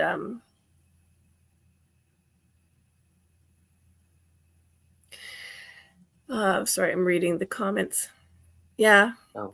Somebody says we are an aroma of Christ, and in the Jewish thing they talk about being the sparks of light, bringing the light into the world. That's like Lurianic Kabbalah thing. Yeah. Yeah. Well, Yeah, the idea and it's kind of the same as what this person's saying is, like something of God you bring to the world. But that's what I was thinking when you were talking about Jason, when you mentioned about how, there being levels of heaven. Yeah, it does say that in some of the texts. Well, so I'm not exactly an expert in this, but from the way Jacob has described it to me, the idea is that according to more Jewish mystical traditions, the idea is when God retracted from the earth, there's still sparks he left in the universe, and I guess the role of human beings is to try and bring that godliness that was concealed when God retracted in back to the physical earth, if that makes sense, through good deeds. But it's well above my pay grade. Yeah. The gist of the takeaway I was thinking back when you guys were talking at the beginning is you sum up either faith as love God, love your neighbor, and you're always looking to bring about more of godliness and God, into the world, into the light, into the darkness, and both speak to that. That's one of the things I've been really finding with reading some of the Jewish texts is how much I see in what I'm reading in the Noahide stuff and in some of the things I'm listening to that they're teaching that Christianity picks up on. And I'm thinking, well, there's a consistency to God in how both are trying to show him, except for the Trinity, of course, because that doesn't fit into Judaism. But, that sense of who we are is trying to be who God made us to be and the best that God made us to be. Best us that God made, not the best out of everybody else, but the best us, so that we can bring the most light from whatever he's given us to the world and the people around us. And that there's a consistency, and I see a lot of things in both texts that just speak to God's faithfulness. Like we can laugh about how awkward the ascension is to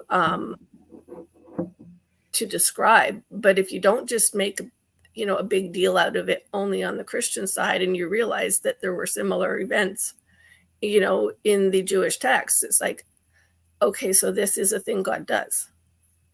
Mm-hmm. If there's a person that is to be, to bypass, one outcome. I remember talking to my son about when Lazarus was resurrected, and the fact that it's okay. That just, I was going through some cancer stuff at the time, and he was really scared. So I was like, this shows how much, God loves us, that, if he's going to say that there's a resurrection, well, how do you show that? But by having somebody resurrected. And then you've got something to say that you have tangible to look at and to hold on to and to explain to your kids in a moment of, yeah. And, I would say to him, yes, because in this particular time, yes, Lazarus died again. But if he resurrected once, God can do that again. It's not an impossibility for God to do any of the things he writes about or says. He chooses the times and the timings and, the things that come into our life, all the challenges and, Yeah. Hello, W Weeks. Sandy Boss launching her channel. Hey! Wait, you launched a channel? Shh. No way. Why? You should stream this to your channel. Why wouldn't you do it that? Is there, did I have this like up weird to where it doesn't allow you to do that? I don't know how any of that works. No. That's exciting. Jacob. It's cool. I like that you brought that up too, though, because yeah, the same idea does happen. Like you said, with the ascension, that does happen with Elijah. Nothing. They could ask, and you kind of in Christianity you get asked the same question. I think a lot of times it's like, well, where is Christ's body or something like that, and it's like, it almost sounds like trivial and convenient. I get the perspective of like when people ask Christians like, well, you say Christ is risen, where is he? And then it's like, well, he floated away. It's like, it kind of almost sounds silly or something like that. And at the same point, like to your point, they kind of do that. They almost the exact same thing happens with Elijah. They ask him, they say, where is his body? Because he got sucked up in a tornado, as far as I know. And then they can't find his body. And he's like, you won't find it. Don't go look for it. I told you, he ascended to heaven. He went up, and his body, you won't be able to find his body. And they still go look for it, and they can't find it. So I'm staring at this yeah. little button on the top right side of the screen, and if I hit that, will it drop the whole thing in there eventually? Do it. See what happens. I don't know. What does Add it a do? destination. Oh, there you go. Add your channel. Nice. I don't know how. Oh, wait a minute. Hang on. YouTube channel. But I'm in here as I gotta switch to other. Yeah. Oh, wow. It even asks me. Who knew? CW Wait, knew. this Not firmly read. answers PVK's question. What is he talking about? Yeah, it's CW and Insider. What firmly answers PVK's question? CW and I don't know what he's Insider. saying. What did he say? Open YouTube live dashboard. Enable live streaming on YouTube. Keep Oh. it going. I gotta grab my Bible for 1 Corinthians 15. Request access. Once requested, it may take. Okay, I'm going to request. Gain access. How?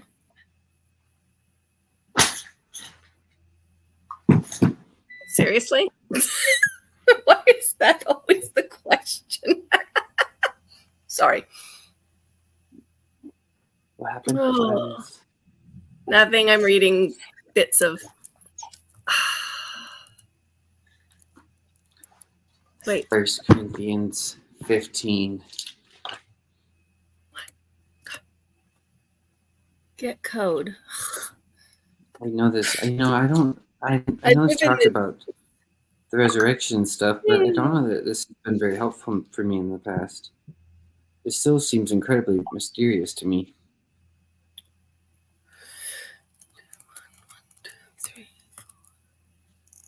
Mitch, you got any comments? You're really quiet for a second. Do you want to direct this back to masculine Yeah. ideas? No, How masculine is it to ascend to heaven? I'm sure I don't know. Okay. But Jason, why don't we put to rest the whole ascension thing once and for all? Let's not scrub it to the side again. Are you cool with the ascension thing now? Did you figure it out? Did I figure it out? Are you cool with it?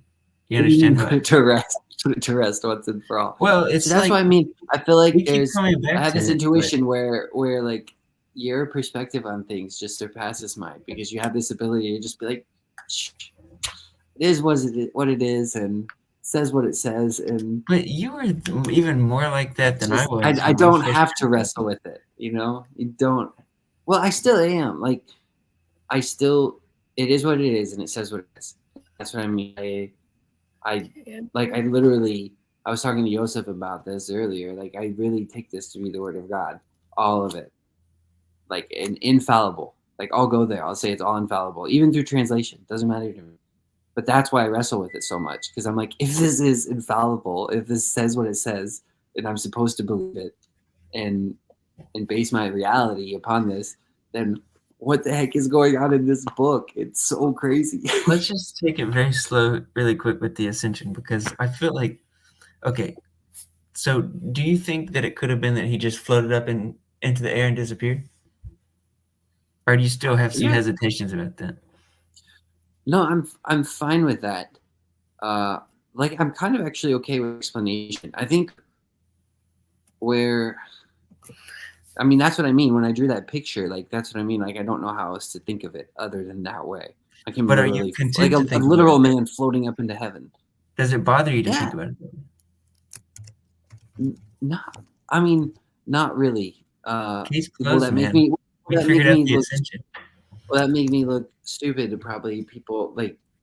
But it's in the same- easiest like, thing in the I don't world really to like. Yeah, but I anything don't look really stupid. care. We can Like, make anything Well, look the stupid. reason I don't have a problem with it is because I don't have a problem with the Red Sea splitting apart. Like, I don't have a problem. Like, I don't have a problem with him just floating up into heaven. I think you could easily describe it a lot easier as him getting taken up in a tornado, like it's described, like Elijah is done. Like, he's taken up in a whirlwind, I think it says. But Christ, I don't think it says that. I think it just It was a says cloud, right? it makes you, yeah, just think which I guess you could, if you wanted to get like real technical about it, you could say, oh, Well, it could have been a since tornado you or and I are something. both But cool with him floating into the sky, we don't need to get technical about it. And we're cool with looking silly, so it's Yeah, We figured it out. We got the ascension down. I don't have We to. don't I have to think ask where my Pajot. frustration, yeah, I don't need to ask him either. It's just So it's not like a big frustration of mine or I guess what anything. I'm It was trying to just, figure it was out- kind of the way he was very dismissive about it that kind of bothered me. okay, Because it was just like, this is telling me something. it was else. almost like the way it's almost like he was treating the idea of thinking of it like the balloons, like a child would think about it, as childish and almost like a silly way of perceiving it. And it's almost like he was, I don't know Was if he that was the trying to do reaction that, you but were it was hoping almost for? like, no, but it was no, he did that before I asked the question. Like, because somehow it come up before, and he was like, it was almost like he was thinking this way of thinking about it is the wrong, maybe not the wrong way, but at least a lesser way of thinking about it. Like, almost like you're missing the point if you're thinking about it in a very physical way. Like, that's some of our problem is that we think about everything physically. And so my question to him was like, how else am I supposed to think about it within Christianity? There's an emphasis on the physicality of the Oh. presence of God in this world. And so that was my question to him. And it was just kind of dismissed of like, well, what do you like? And that's what I mean. It was not actually engaging and wrestling with the question that I was hoping for. Where like, I'm fine with it being physical. Like, that's what I mean. It seems like it almost has to be with the implications the of what case- Christianity Are you saying that you proposes.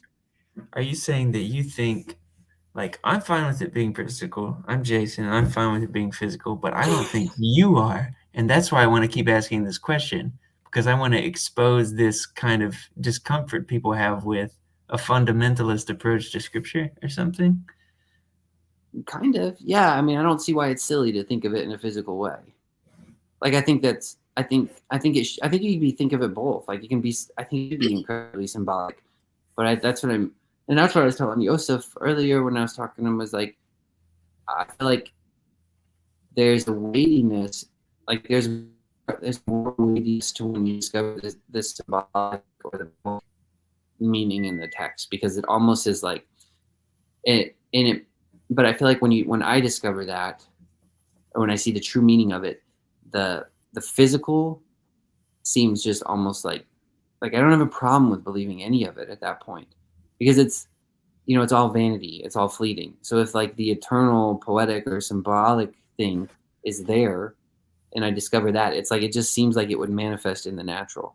And so I don't know why it's absurd, or why it's a misstep to think of it in a very natural physical way. Like, I feel like you have to come back to that. Like, I feel like you think about it that way at first, then you discover the symbolic meaning, then you think about it in the physical way again. Like, it has this full circle way of approaching it. It's like, what's that saying? When at first I looked at a tree, it was a tree, then it becomes a symbol, then by the time you get to the end of it, it's just a tree again. And you're like, and you understand everything it symbolizes, but it still is just a tree. And it's so special about that. What were So, we I don't talking know. about this in the context of? Do you remember this big showdown we had on Signal about, what was it though? It was about the sheep or something. The sheep? No, I don't remember. It was one of our better showdowns. I believe you don't remember. It couldn't have been on Signal then. Our best showdowns are done in private when we yell at each other. No one's witness it. It was on Signal. Oh, maybe it was. There was that one time I did yell at you. Well, you're doing the same thing that Pajot does, where he says everything is symbolic. You're just saying everything is physical. I do think everything is symbolic, but I do think it will. I mean, I think it's physical too. That's why I don't have a problem with there being real dragons in the Book of Revelation. Like, I have no Nobody problem has a with problem with there there being real dragons. People do though. They're like, where are dragons? And I'm like, just wait. There were dragons. Haven't you seen Jurassic Park? We've seen this movie. They're coming again. There's gonna be real dragons. You I do said know a nobody has lot. a problem. It depends where you get your dragons from. A lot of the Jewish scriptures are very poetic and kind of metaphorical, things like that. Yeah. This is what Jason is saying, is that no, they're all actually just literal, period. Well, I'm not saying I'm not saying they're literal, period. ability is not to mean literal. I'm Like saying what? the literal aspect is very light. Like it's helpful, it's fleeting. Like it's I'm not saying it's just literal. I'm saying everything is symbolic, but it's also literal because like if it's symbolic and it's poetic or something like that, like the physical body of the thing is enclosing a larger idea, and so the fact that it actually manifests in the natural is almost a light thing, and it Is it wouldn't just a surprise tree or me. not? This is kind It's of worse it, than how are you? it's both. It's both. Does that make sense? It's worse than how are you? Yeah, this is a lot worse. Sorry. I mean, Is it just a maybe- tree or not, Jason? This Sorry, is Kirk. Is it just a tree? It's a tree, and it's incredibly beautiful that it's a tree, and it's just a particular tree, and it has its own particularity, but within that is still all this embedded symbolism, and imagery and meaning and things like that is in the tree. So the tree can symbolize all sorts of things. Like, are you just a person? It's like, yeah, you're just a person, but you're also like the entire world. Like, and because God has set the world in your heart, but then you come back around to it and it's like, Mitch is just Mitch. And that's like some of like kind of the best part about it. But at the same time, he's still like the entire universe in a lot of ways. Does that make sense? That probably makes no Yeah. sense at all. I don't know why I said that. But Kirk, what do you got, Kirk? You said I was something. gonna say, Sandy, you're talking about how the Jewish scriptures are very poetic. Yeah, Jacob So says. I mean, it also depends what category of Jewish scripture, because it's not like in Judaism, there's no Even there's a lot more Genesis. oral Torah in Judaism than there is oral Christianity. Like in Judaism, there are a lot of different books that are Talmudic and Midrash and Bible and Bible commentary. Like Jews have a lot more books than Christians do. So I mean, it would depend on the book, right? Sorry, I'm going to stop trying to read. I'm say it again. Yes, there's a lot of. It does depend on the book. I know that the Psalms and the words are more poetic in some sense than how we would consider reading the Torah, but the Torah as well has poetry in it. It's all poetic a lot of it's poetic according to Jacob. I think a lot of like the Kabbalah and Zohar is pretty poetic. Ask him again. There was something about the introductory chapters of Genesis he was talking about. It's more about how it's expressed than, I could write a topic in an essay form, or I could write the same topic in poetic form. They'll both have truth in them, but the truth will be expressed differently. Yeah, that makes sense. It's true. This is a point. So this maybe I should give another disclaimer. It's now that you brought up Genesis, it made me think about it. This is a disagreement with Jacob and me. So Federecci disagrees with this, but because I know that whole thing he was going on for a long time about it's not water, and if you think it's water, you're a heretic or something like that in Genesis 1. And I'm like, When he calls people it's heretic, water that's and a it's joke. not water. I think if he calls you a heretic, it means he likes you. Yeah. Well, to a degree. It depends on the tone of voice. I do think it was water. I have said that before. And Some I also think things it's say symbolic. water, yeah. I love reading the version in English that speaks about the deep. There's so much more there in referring to the deep than simply water. And I've asked him a couple of times, what does it mean when it talks about the waters that cover the seas? And I mean, some people have said, well, they're talking about the seabeds. And I'm like, maybe. Does it say that? Like, what does it mean? Yeah. I love that phrase too, because I don't understand it. And it makes me think even about the depths of the seas. When you think about there's darkness in the water at the very depth of the seas, and there's darkness in the outer space, and there's light in between where God created it. and left it, and he says that he separated the light and the darkness, but above us and below us are both darkness. Like if you go towards the, like the inner, I don't know if it's inner, but like the some of the places are in direct contact with some of the deepest, lowest points of Earth. They're pitch dark, whether it's underground, whether it's underwater, but they're pitch dark. Darkness above, darkness below, and in between we have this. And I kind of like those kind of puzzles and things too. I do too. I love that. I think some of my favorite passages in the Bible are the ones I don't understand at all. I'm just like, or the ones that make you question and really pause and think about it more. Yeah. But Mitch, I'm glad you cleared that up too. I was wondering what that noise was. Well, do you guys know the story of the Russian cosmonaut? I don't think so.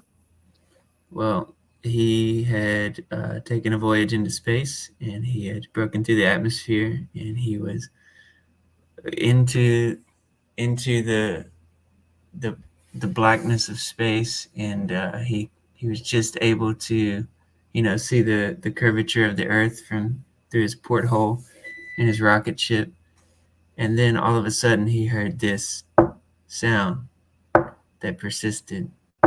And he started looking everywhere for this sound, all over the rocket ship. And he was like taking the dashboard apart, and he was ripping the cushions open. He's like, where's this sound coming from? And after, a full day of looking, he could not find it. And so he thought, what am I going to do? I'm going to go crazy up here. I'm in outer space. I have nowhere to go. And so the cosmonaut realized that the only way to preserve his sanity was to fall in love with the sound. So you love that beep. Oh man, I love that beep so much. It's good. It's good. Beep. And that knocking sound. Yeah. Does anybody else think it would be absolutely terrifying to die that way? In space? Just lost in space, just by yourself, just drifting out there. I think drowning is like one of the most terrifying ways to die for me. Just because just the thought of just sinking down in the ocean into just total silence, total darkness, just alone. I don't know. It's always been absolutely horrifying to me. That part. Yeah. Where it really sucks.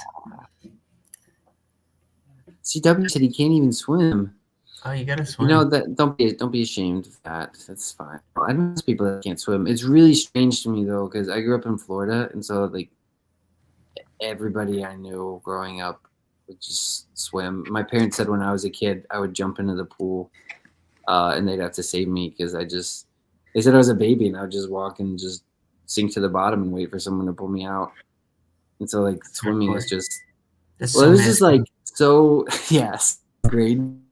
Then I moved to Tennessee, and I started meeting people left and right that couldn't swim, and I was like, what?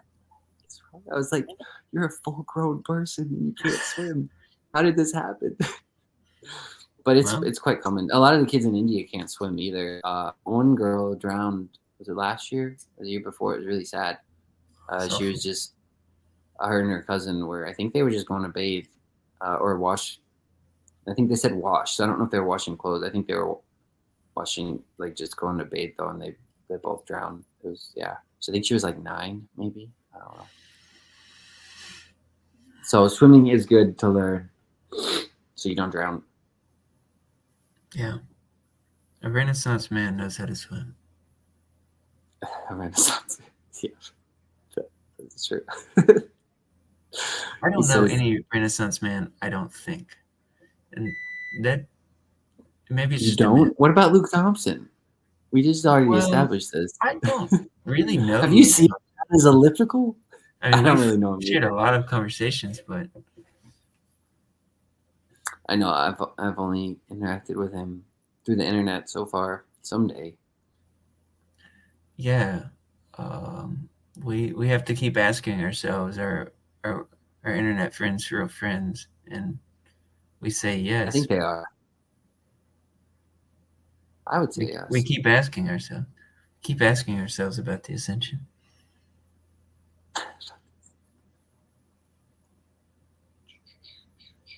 You know, if it wasn't for Luke Thompson, I don't think I would have stuck around, probably. Now that I think about it, to be honest, I think him and Sherry were the first people that reached out to me on Yeah, the because- like Discord. Taught me a lot, and he not only fed me a fish, but he taught me how to fish. I like the way that he repeats ideas until it's like, and then you find it you finally dawns on you one day. Yeah. But he has catchphrases that he keeps cranking out, and he'll keep recontextualizing them. He'll use it in a different circumstance and then another circumstance, and then one day it's part of your vocabulary. Yeah, he's very creedal. He loves creeds. He does. Confessions, those sorts of things. Loves confessions. He And just anything won't that'll confess. box you in. Yeah. That's his favorite. He loves setting up those boundaries and defining things very tightly. When he stops talking to me, like after we've messaged back and forth for a while, then I'll just get some kind of effigy of him and talk to it, and I'll just be like, just admit it, Luke. That's all I'll say for hours. Just admit it, Luke. Just admit it. And then I just fall asleep that way. Just admit it, Luke. Just admit it. No, but he's a very special mind, a very beautiful person. So you said you've never met a Renaissance man. I don't think so. I can't think of one. I can't think of a Renaissance man that I know. That's just like, wow, they can do literally. Not even your father? No. My dad's pretty close. I would say my dad's pretty close.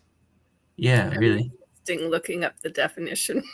I don't know. It seems like it. He can do just about anything.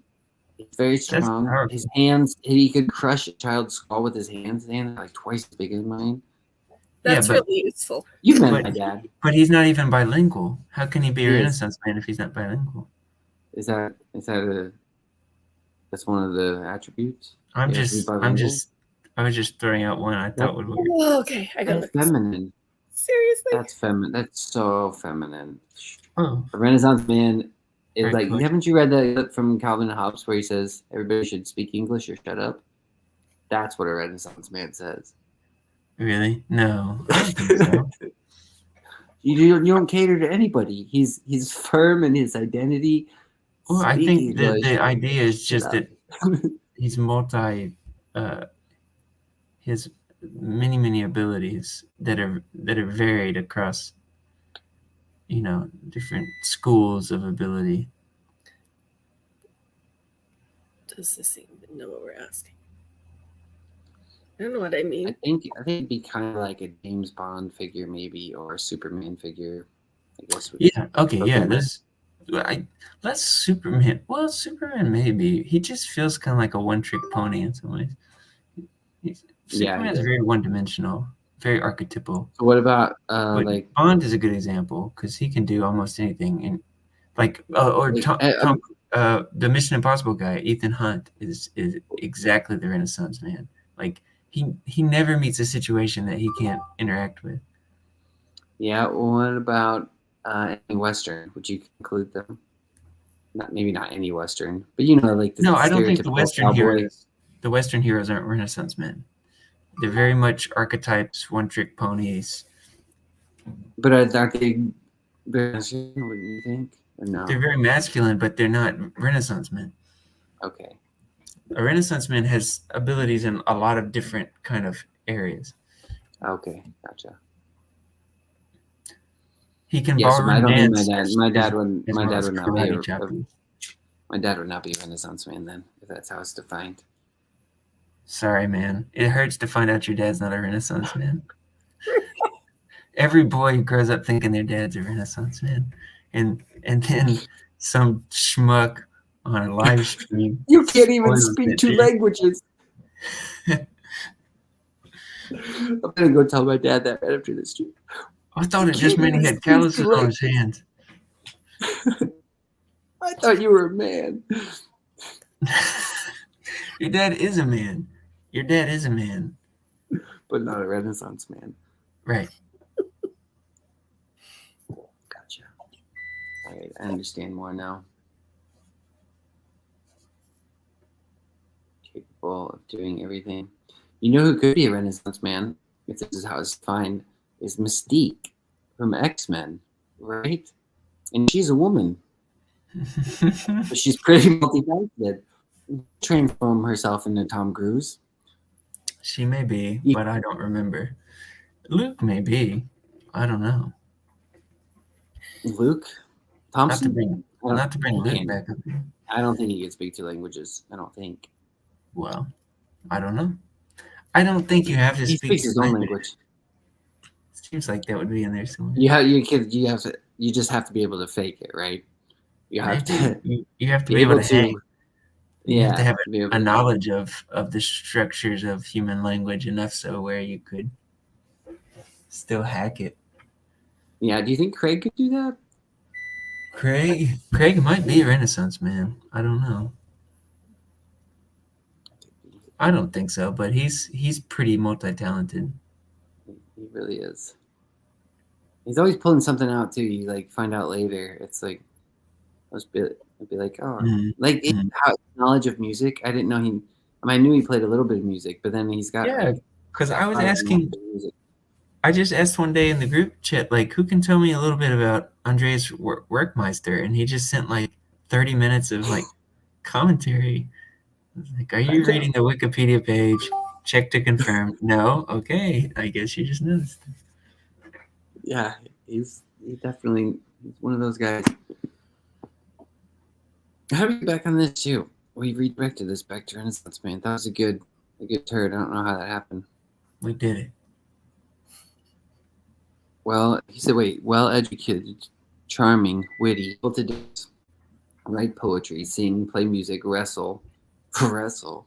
Sorry, turn left to that. Ride horses, and be able to That's fight good. as a swordsman. That's a really good, like, smattering of examples. It's not It is. exhaustive. I don't think it's Could regulative. we put arm wrestle instead of wrestle? Yes. I don't want to engage in wrestling, you know. Why? I don't know. Homophobia. We'll just call it like it is. You're not homophobic. No, probably not. I'm really not. But arm wrestling sounds a little more manly to me Nothing's more manly than wrestling. than wrestling. Nothing. I didn't Not grow up with even brothers. black I didn't get to wrestle. Oh, here's the last one. Never looks back at a tweet. Oh, I did. GW said tweet. never looks back at explosions. I did tweet about a half dozen times in my life. The reason was when Twitter was created, the Library of Congress had decided that they were going to keep a record of every tweet. And I wanted to be in the Library of Congress. So I set up a Twitter, I sent a tweet, and then I called it a day. Oh. Do you think they did that? They actually kept a record? They did. And they stopped doing it in like 2017. I can't remember. But so they collected quite a bit. I've never tweeted. And mine Have you is ever tweeted, among them. Sandy? What was your tweet? I gotta ask. I don't remember. And I can't get back into it because I don't remember that. You don't remember? How do you not remember? Oh my gosh. I don't remember what I tweeted. That's why I'm you sure have it was to put dumb. something extremely childish. You know what mine Probably. would have been? Lubricant. I'm so To go sorry. back to that. I'm just kidding.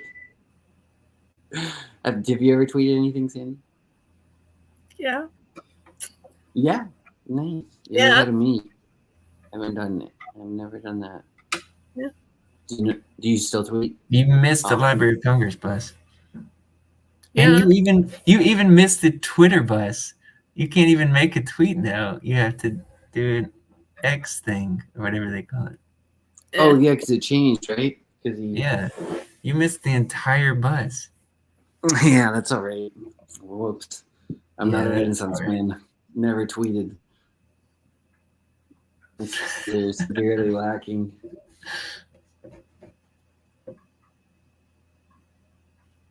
Well, I'm gonna call it. I enjoyed it. Yep, it's about Have fun. 11:30 here. Oh, Have quarter fun to. sleeping with the beep. I hope that beep seeps into your dreams. And you just have the 11:30? most blessed dreams ever.